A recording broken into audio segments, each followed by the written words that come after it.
Greetings to you from the Bay of Bengal Conversation 2024 here in Dhaka, Bangladesh. I'm Sabyasachi Dutta, the Executive Director of the Asian Confluence, one of India's think tanks located in the northeastern part of India. So greetings to you. And today I am very pleased to moderate this session on a very important subject, pillars of progress, how to combine sustainable growth, infrastructure development, and cross-border collaborations. And I'm joined here by two friends and colleagues of mine, Mr. Kazi Shah Muzakker, who is the director of the Task Group, Bangladesh. Welcome, Kazi, to this conversation. I think you will bring in a business perspective with your various businesses as a leading business group from Bangladesh doing business regionally. I think you bring in a very good perspective of business cooperation across borders and the sustainable businesses in the region. And I'm also joined by Professor Madalitso Phiri, who is a postdoctoral fellow at the South African United Kingdom Bilateral Research Chair in political theory, University of Witwatersrand in South Africa. Welcome, Phiri. And I think you would bring in a very important perspective as an African scholar on Pan-Africa, but also Pan-Southern Africa. Right. And a sociologist. Yes. So we have a sociologist and we have a business a business person, and I also work on regional geopolitics and regional cooperation from as an Indian think tank. So it promises to be extremely, I think, an interesting conversation. So I will maybe first go to Madalitso, if I may call you that. Yes. Request you to maybe give a very short introduction of a little more of what you do, and then tell us a little bit about cooperation and sustainable, cooperation on cooperation on sustainability in a Pan-African, Pan-South Africa context, basically. Okay. Yeah. So I always like to think of myself as somebody who's had the privilege of living in 3 countries, actually. And I travel quite a lot across the region of Southern Africa. So I was born in Malawi, and then my parents left because my dad was working in international development. And then we moved to a country called Mozambique, which is next door to Malawi. And then I went to university in South Africa. So I'm a transnational Southern African person. And in South Africa, currently, I'm, as you've already said, I teach political theory, but my research interests are mostly around the political economy of racialized welfare, comparing South Africa and Brazil. And then that's the first cluster. And then I also look at the sociology of race, and then I follow Black political thought. Those are the areas that I excel at and I write about. And I think given the topic of the day, I think we have, just an interesting discussion that I am able to bring these transnational perspectives. And regional integration and cross-border movement of people, of goods, of ideas and exchange has always been integral to Southern Africa as a place.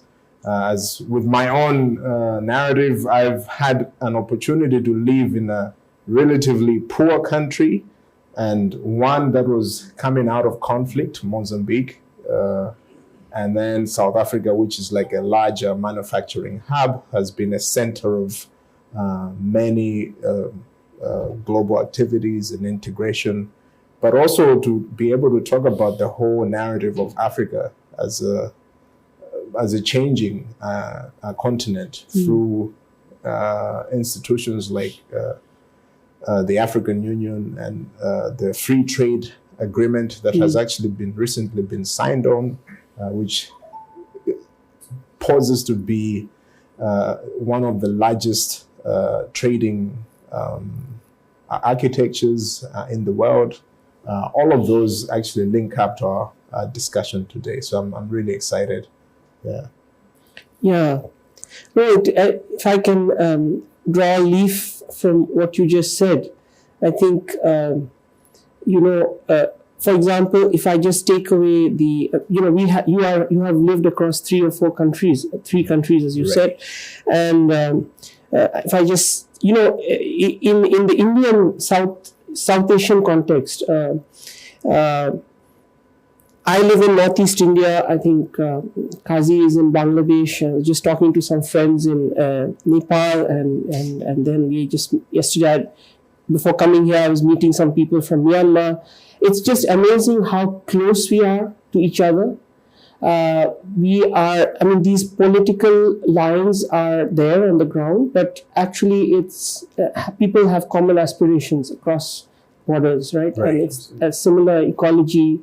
And as infrastructure of connectivity is getting developed, all of these questions come up. What is more equitable?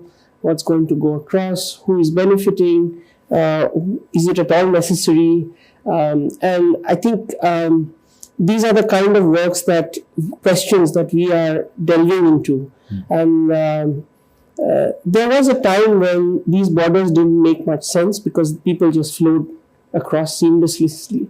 But now they do, I think that gives me, I want to bring Kazi into the conversation because as a business person, right, you are investing and looking across borders and looking at infrastructure, and I know that you're looking at various sectors, including river training. Many of the rivers we share with India.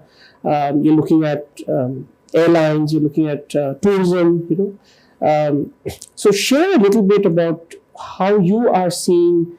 What do you see as the challenges, and where do you see the opportunities of collaborating across this geography? Okay. Thank you very much. Thank you for giving me the floor, and thank you to you, the moderator, as well as our colleague here.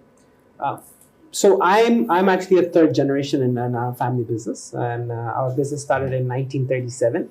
So we have seen, if not me, but the business that we're in has seen the British India, it has seen East Pakistan, it has seen Bangladesh, and now it has also seen the revolution in Bangladesh that took place in the recent past. So there has been a lot of shifts and changes over the period of that time, and we have seen different government, different forms of government, different forms of rulers. We've seen outsiders, we have seen insiders, we've seen a lot. And I think, we live in a globalized world where countries like Bangladesh, countries like Nepal, Sri Lanka, India, we thrive on infrastructure development. Because the basic infrastructure is something that we don't have. And for us to thrive as an economy or as a nation, we have to develop infrastructure. Since my family's business started off with construction and engineering, so we have been heavily involved with infrastructure business. We have been involved in infrastructure business in the private sector and government sectors, both sectors, where we have been involved in PPP projects. We've been involved in government works, and what we see that if we take Bangladesh as an example, infrastructure growth is extremely important. Development is extremely important. And in order to do that, we definitely need cross-border collaboration. Because certain specialization that, let's say, India has in certain fields is something that we don't have. Certain specialization that Bangladesh has, India might not have. But for example, although if it's not infrastructure, but specialization Bangladesh has achieved in textile and garment it's worthy of noting in the region. But whereas in PPP and private infrastructure project, which basic infrastructures, large scale infrastructure, India has done far better. There are a lot of PPP projects, a lot of BOT projects, and So there is, of course, the cross-border collaboration is extremely important. Even if we see, if we don't take the infrastructure aspect, but if we see how Bangladesh garment sector has developed over the years is through technical collaborations with Korea, played a major role, where the first 150 people or so have went to Korea for the initial training. They came back, started factories, and then on one factory to hundreds and thousands of factories are there. What I personally feel that infrastructure development, Bangladesh spends about 27 to 30 billion, 35 billion. In last couple of budgets that we have seen, we have spent close to $30 billion. And what I feel that what is very important to sustain this growth and sustain this is also invite the private sector into development. Right. And for that, Bangladesh already has a PPP cell that promotes BOT, BO, and different modes of PPP projects. And I think what we need to do is we need to streamline that process more. We need to be more inviting of foreign companies to come in. If you ask me, when we look at Europe and North America, these are developed nations where, basic infrastructure, starting from airports, roads, highways, have already been built. Schools, universities, colleges, they already have those, but we are here, we haven't developed to that extent. And if you see that European companies and North American companies have specialized, they already have developed that, so they don't have much scope. Once we create an investor-friendly environment, we can invite them, encourage them to come to these countries, put money in, and then develop the infrastructure. So that is where we can say that cross-border collaboration can come into real good play. And once we set the environment, it automatically becomes sustainable. So there has to be good participation from the government. There has to be good participation from the private sector. There has to be policies, that are inviting of foreign partners to come in and collaborate. Even regionally, we're speaking, when we look at European Union, some of the most, back in the days, they were the colonial powers, extremely nationalist, very protective of their language, nationality, and etc. And when we look at them now, from what we have seen them in modern history and what we have studied of, they have a highly integrated economy where they use a common currency, they have common trade policies,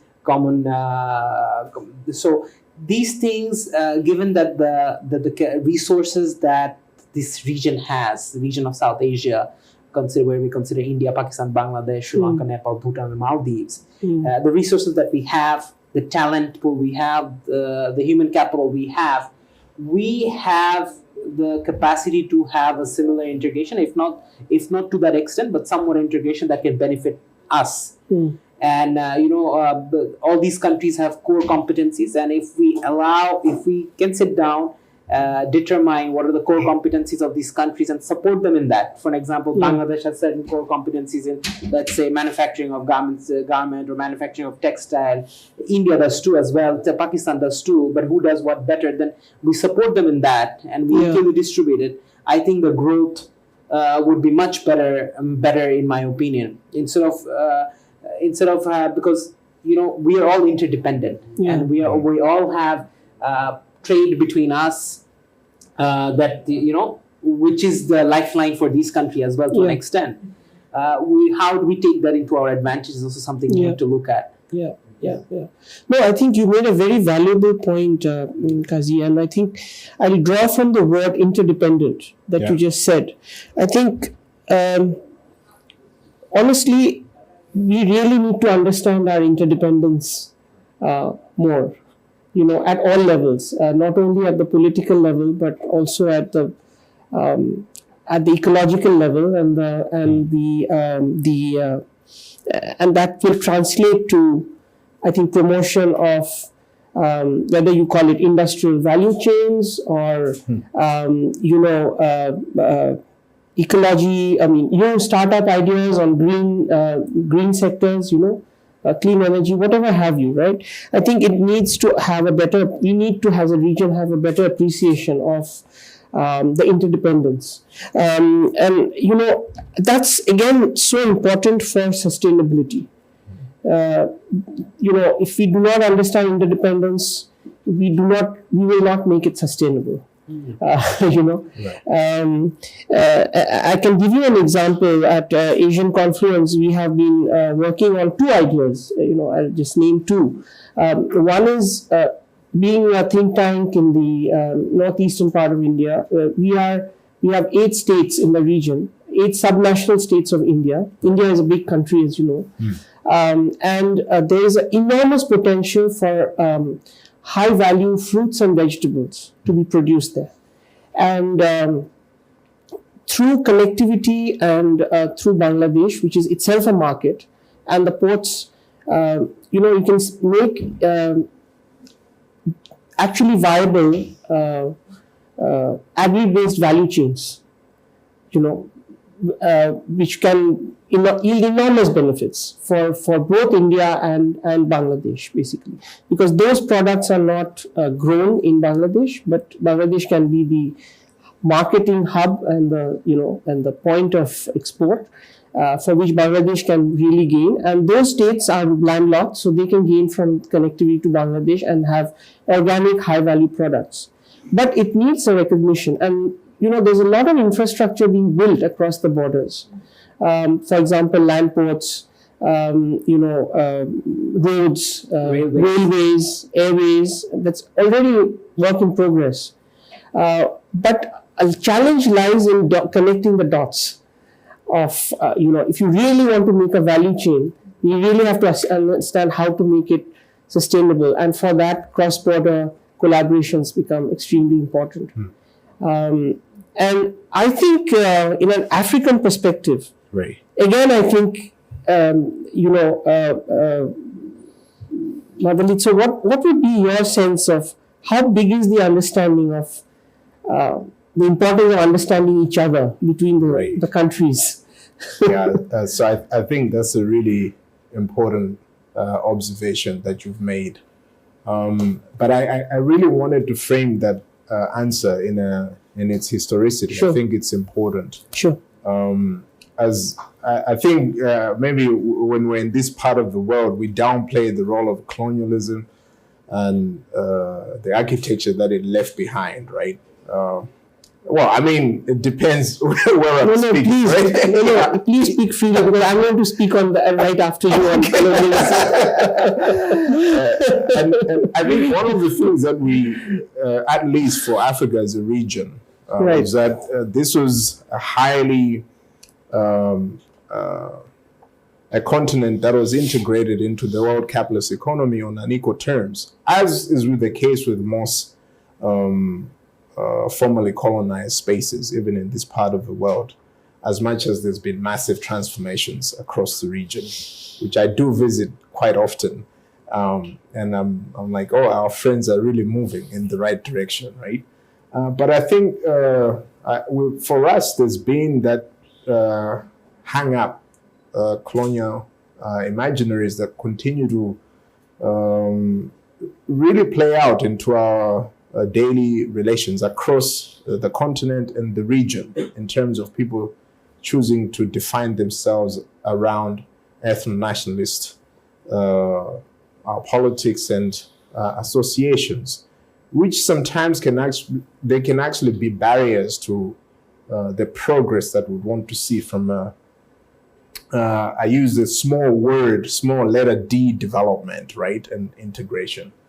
And having said that, I think we have to recognize that the infrastructure, the colonial infrastructure, connected the cities to the interior so that there could be actually export of goods from the centers or the periphery to the external.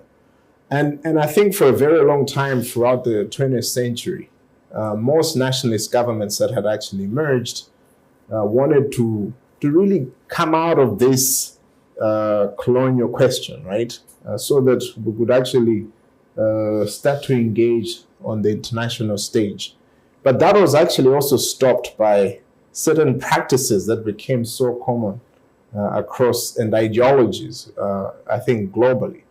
And I think there's been a massive shift now. When we speak about understanding and cooperation, like we think of countries like Malawi recently, where I was born, signing an agreement with Mozambique to lease a port construction in the northern part of Mozambique, because Malawi is landlocked, to increase the mobility of goods and services and capital.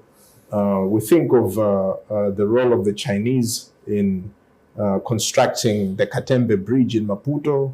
And China has also become South Africa's largest trading partner, and as is the case with many African countries. Now, that was not the case, because when the neoliberal moment across the African continent actually took center stage, there was deindustrialization, and because there was an emphasis that African countries don't need infrastructure. And I think the rise of China, albeit controversially, right, has actually provided the platform of where they can actually come with interesting partnerships, interesting arrangements, loans and deals around construction of hospitals, of schools, of stadiums, of entities like genetic sequencing, like artificial intelligence adoption and all of that. Even the integration of technologies like across social innovation, so to speak. All of that has been fueled by this massive transformation that's happening in the global south. And I think that's exciting. But I think on the other hand, there is also a certain sense in which this infrastructure is held back by most governments across the Southern African region that have actually resorted to ethno-nationalist politics, that this people-to-people movement is being questioned. It's seen particularly in places like South Africa now, where there is huge animosities towards people who are not from there. But of course, there is reasons that have actually led to that political atmosphere. But definitely, I think there is wins and there's also gains, right? And in one ways, there's like the region goes highly accelerates, and then there's also deceleration in certain sectors. And I think all of these things have massive implications for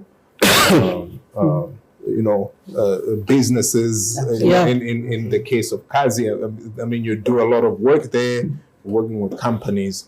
But I think we need to get outside. I like to piggyback again on this idea of globalization, right?